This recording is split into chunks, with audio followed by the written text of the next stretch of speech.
Auzubillahiminasyaitonirrajim. Bismillahirrahmanirrahim. Alhamdulillahirabbil alamin wassalatu wassalamu ala asyrafil anbiya'i wal mursalin sayyidina Muhammad wa ala alihi wa sahbihi ajma'in. Qala rabbi shrah li sadri wa yassir li amri wahlul 'uqdatam min lisani yafqahu qawli. Amma ba'd. Assalamualaikum warahmatullahi wabarakatuh. Alhamdulillah, kita bertemu lagi dalam kuliah IMU 100 minggu ke-7, minggu yang terakhir bagi separuh semester pertama, dan minggu depan insya-Allah kamu semua akan bercuti pertengahan semester seminggu.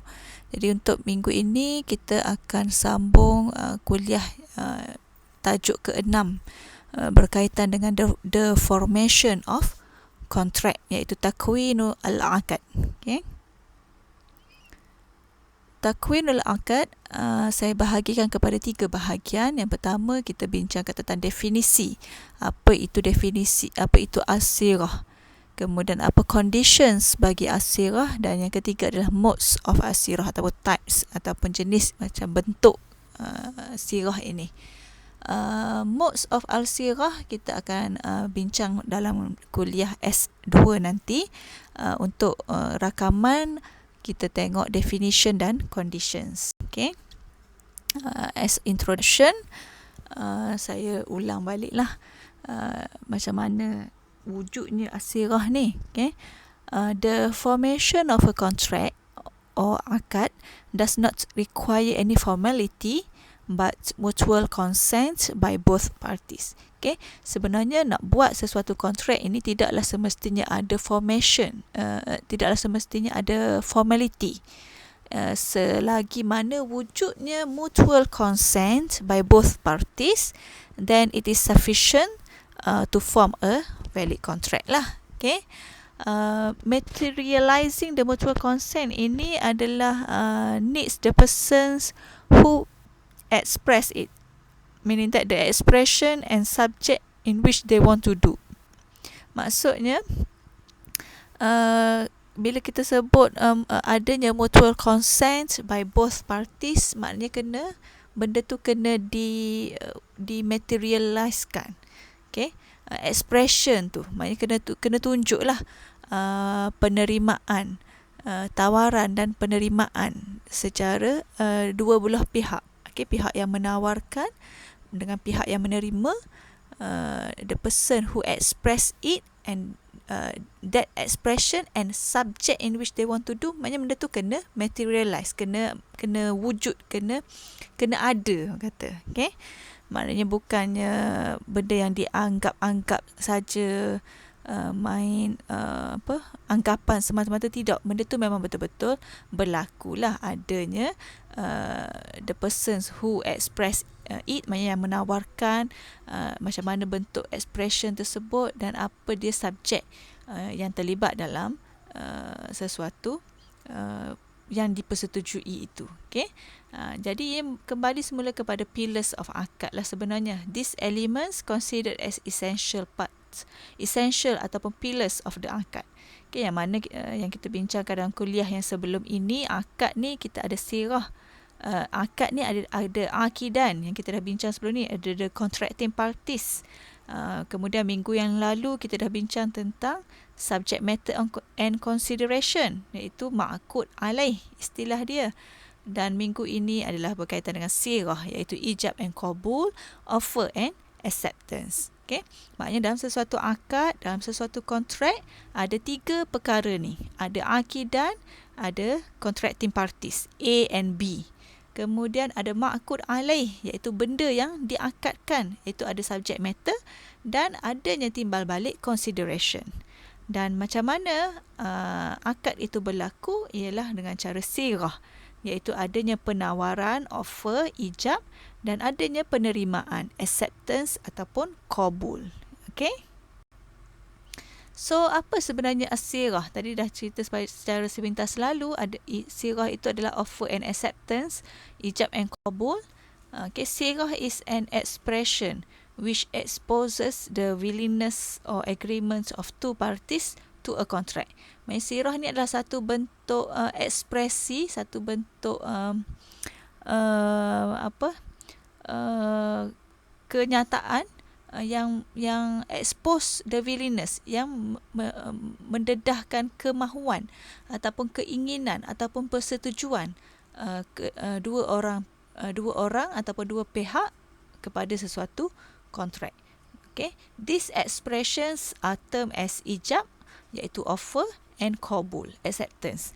Maknanya dua pihak dia bersetuju ataupun dia in agreement to enter into a contract through sirah. Maknanya ada satu pihak yang menawarkan, ada satu pihak lagi yang menerima tawaran tersebut. Okay. So ijab and qabul. Kita tengok apa pandangan fuqaha tentang offer and acceptance ni. Okey, berkaitan dengan ijab ataupun offer. Majority of scholars mengatakan ijab ni adalah a statement that comes out of the person who handed over the item. Well said by the first ataupun second.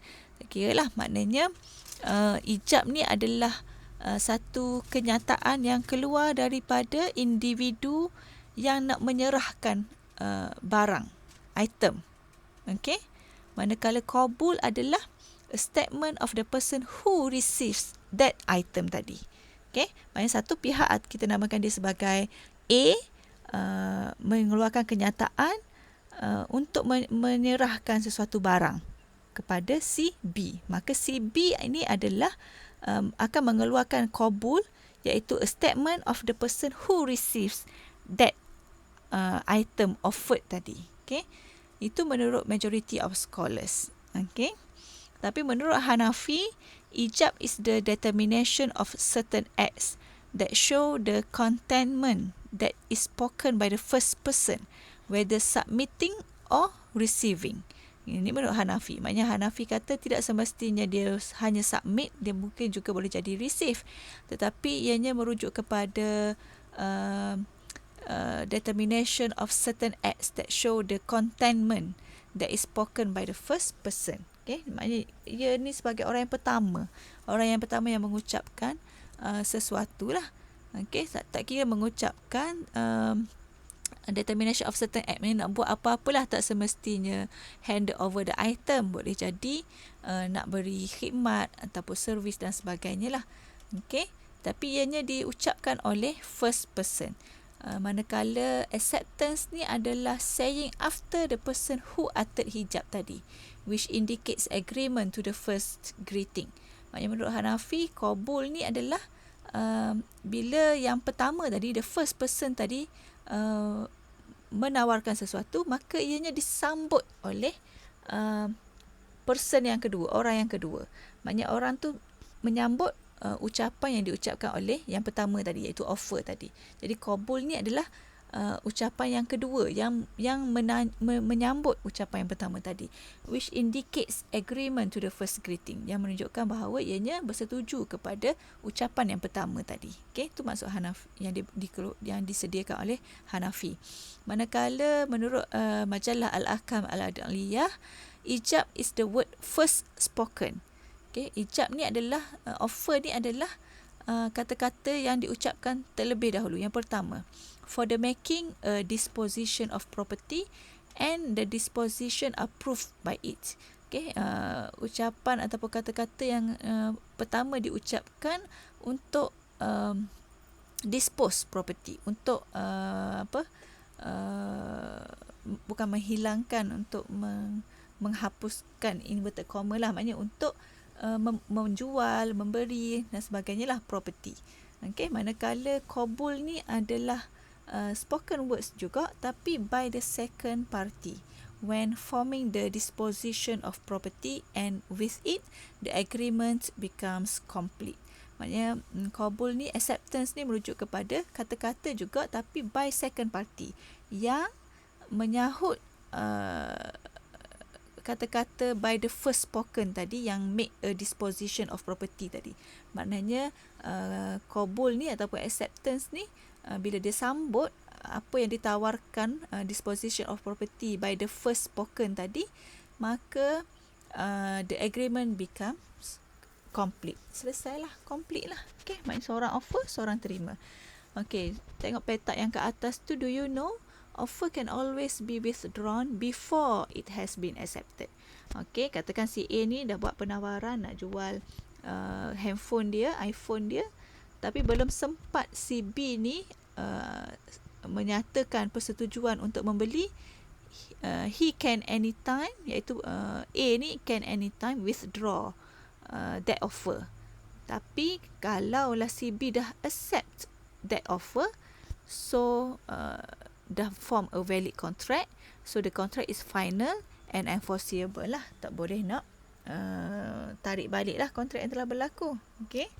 Manakala qabul, do you know an acceptance is made if the words used for conclusion of the sale are in accordance to the common usage and custom of the place. Okay, cara penerimaan ni dia tidaklah ada spesifik ataupun formal.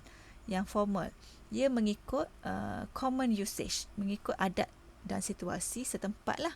Kalau di setengah tempat tu macam contohlah kalau di Pantai Timur ni tidaklah kata secara detail sangat. Kalau macam contoh offer apa-apa, jadi maknanya kalau cara jawab jadi tu kalau ikut common usage di setengah tempat di Pantai Timur ni, maknanya bersetujulah, menerima, gitu.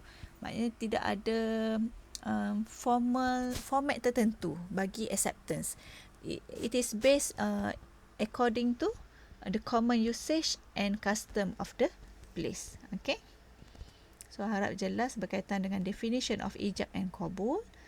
Next recording berkaitan dengan conditions of al-sirah.